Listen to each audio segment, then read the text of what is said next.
because, I mean, you literally bring out one a year, don't you? Which must be very hard. How on earth do you think of new plots and new crimes? The one I wrote on internet dating, Dead at First Sight, that came directly from a request by Sussex Police. They approached me, a senior or detective superintendent, and he said that people in Sussex had been fleeced out of £5 million in the last 3 years by internet fraudsters.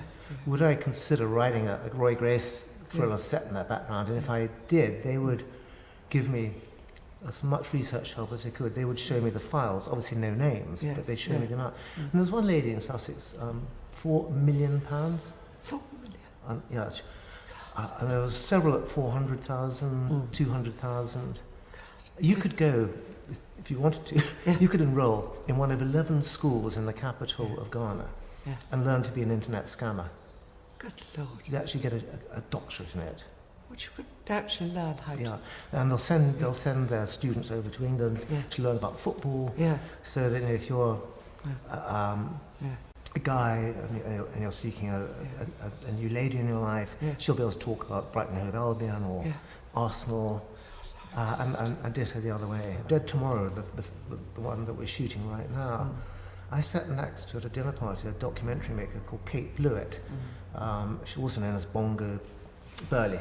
She made the dying rooms, which I don't know. Yes, absolutely. And she said to me, how much do you think you're worth in body parts? Leading question. I said, well, quite a lot, really. She said, well, as a super chemical, you're worth probably about 50 pence. But in body parts, you're worth probably €1 million. I said, what? She said, your heart, lung, 350,000. I was more healthy in those days. Heart, lung, your liver, 350, each kidney about 100,000, hair, skin, a lot. And she said, there is a huge world black market in human organs. And I've been trying to make a documentary about it. Two of my researchers were murdered in Colombia. So I've stopped. But if you want my research material. And I took it on, and my eyes were just wide open by this. As to how, there's a broker in Berlin who we've got a character in the book modeled on and in the film, who will get you anything you want.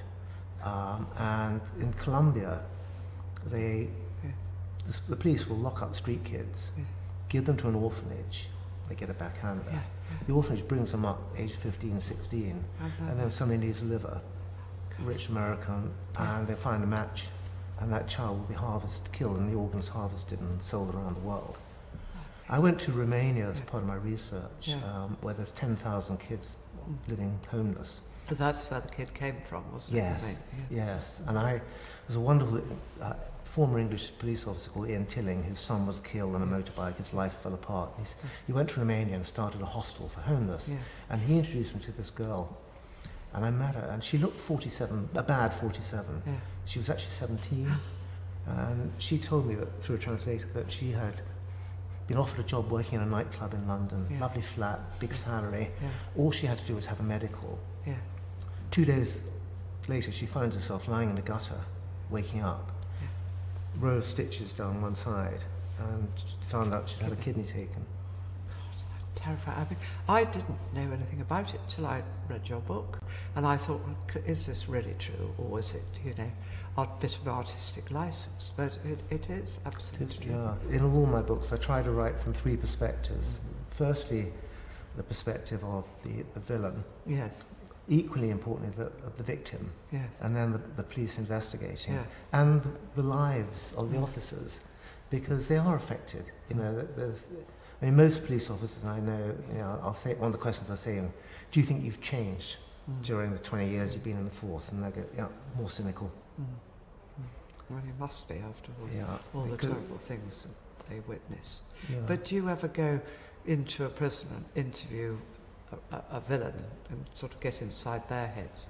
Yes. Very often. I had one actually, I used her as a character in the Black Widow character I wrote. I was at a female prison. That was terrifying. Well, this woman was terrifying. I was giving a talk to about 40 women in this prison up near Manchester. And one of them was asking really intelligent questions about literature, about Thackeray, Dickens, and I'm thinking, wow, Faulkner. And I think, and she was about mid-50s, very posh voice. Yeah. I thought, wonder what you're in for. Yeah.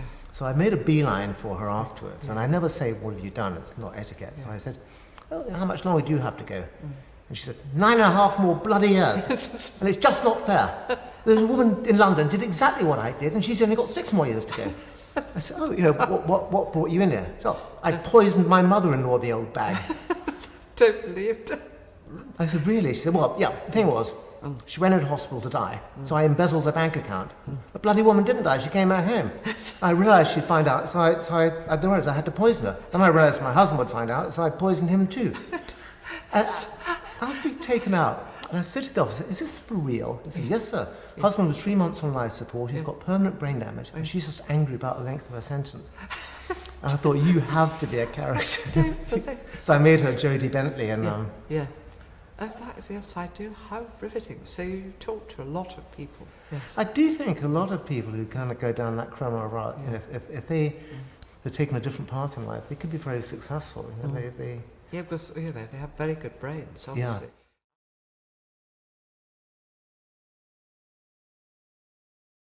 How many more dead books do you think you've got inside you, Just waiting to come out? Oh, loads. I've just finished the 18th, which is about the world of art forgery. Yeah.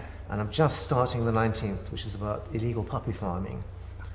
And then I've just signed a deal for another 5 with my publishers. So I love writing them. I love learning about stuff. Yeah. It's been fascinating to learn about the world of art forgery. Yes. Oh, that must be fascinating. One of the world's top forgers lives in Brighton, a guy called Dave Henty. Yeah. He's actually in the book as himself. Yes. But and he was telling me, the book revolves around, it's coming out next year, but it revolves around a couple who buy a painting in a car boot sale for 20 quid. It's a horrible old, just a bad portrait. And they take it home and leave it in direct sunlight, and they realise there's something underneath. And they take it to Antiques Roadshow, and the guy says, this could be a long-lost Fragonard from 1770. Yeah. If it's genuine, worth millions. Like fake or fortune, Yeah. that wonderful program. And that's where the story goes on from. And I said to Henty, could you fake that Fragonard so well that the world's #1 Fragonard authority wouldn't be able to tell? And he said, yep. And he told me how he'd do it. He said, I've got a mate in France, I was an antique dealer, I'll get him to get me an old church painting. There's loads of them. It cost me 3 or 4 grand from that era. Scrub it all off, put lead white on, which is what the old masters used to use. Then I said, I wouldn't buy any paints. I would get a book on Fragonard and all the plants that he used to make his pigments. So I make up the pigments, put it on the lead white so you can't x-ray through it. Then he said, I've got a mate who works in Brighton Museum.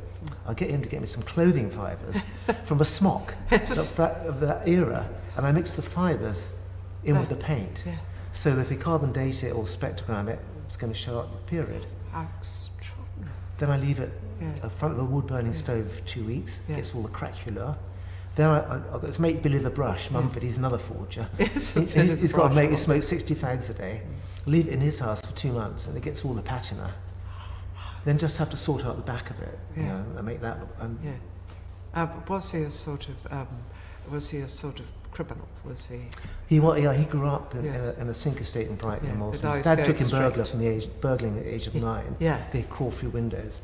Then he discovered he had a talent for art and started forging British passports at the time of the Hong Kong handover.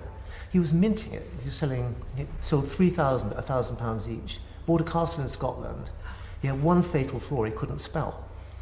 He was spelling Her Britannic Majesty with one N and Majesty with a G. And that's how they caught him. Yeah, does 5 years in jail, learns to paint in jail, and discovers he's got a real aptitude for copying Modigliani, faking Modigliani, Picasso and Lowry. Comes out of prison and suddenly all these long-lost Lowrys, Picassos start appearing. I don't believe it. So does he go back into prison again? So now he's gone straight.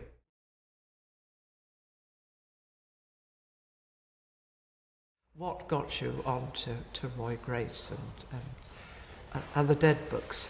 The dead books. I just recently got married and I got burgled. And a young detective came to take fingerprints and he saw my first 2 books and he said, if you ever want research help with the police, give me a call.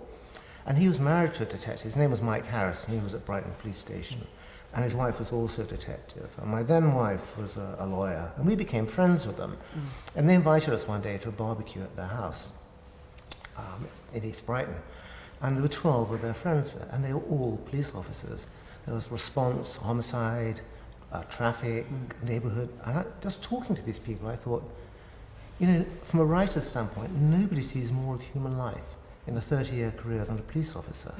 And then one day, one of them said, there's a really interesting, this is 1997, there's a really interesting DI you might like to meet called Dave Gaylor.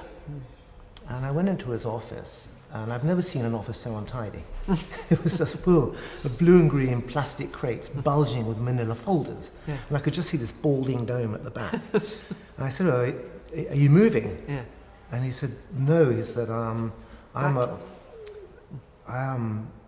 homicide detective, and I've just been charged with reopening all the unsolved murders in Sussex, where there's somebody still alive who could benefit from the investigation, whether it's a relative or possibly an offender still. He said, each one of these is a principal case file of a murder. I'm the last chance each victim has for justice, and the family has for closure. So he became Roy Grace. He became Roy Grace. Doesn't look like him, but in terms of career, and we've worked together on every book ever since. We have a kind of ritual.